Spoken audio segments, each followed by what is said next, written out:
সদৌ বুঢ়াগোহাঁই বংশাৱলী লংককীয়া ফৈদৰ বনমালী পৰিয়ালৰ দ্বিতীয় বাৰ্ষিক সন্মিলনখন দিনজোৰা কাৰ্যসূচীৰে দেওবাৰে ধনশিৰি মহকুমাৰ বৰপথাৰৰ নতুন জোৰহতীয়া গাঁৱৰ ডামচাও কমলেশ্বৰ বুঢ়াগোহাঁই ক্ষেত্ৰত সফল সামৰণি হৈ যায়। অসমৰ বিভিন্ন জিলাৰ পৰা প্ৰতিনিধিসকল আহি প্ৰতিনিধিত্ব কৰে। আমাৰ সদৌ বুঢ়াগোহাঁই ফৈদৰ আমাৰ লংককীয়াৰ আমাৰ দুটা ভাগ আছে।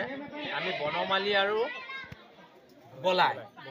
আমি বনমালী আৰু বলাই দুইটা পক্ষই একেই, কিন্তু আমাৰ চিনাকিটো আজি 2 বছৰ আগতে হ'ল আমাৰ বনমালী পক্ষৰ।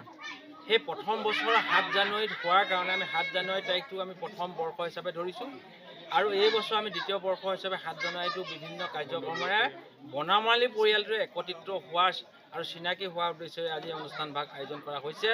হোৱাৰ পৰা মাংগলিক অনুষ্ঠান আৰম্ভ হ'ল ইয়াত, আৰু লখিমপুৰৰ পৰা অহা প্ৰতিনিধিবৰ্গই ইয়াত অংশগ্ৰহণ কৰিলে।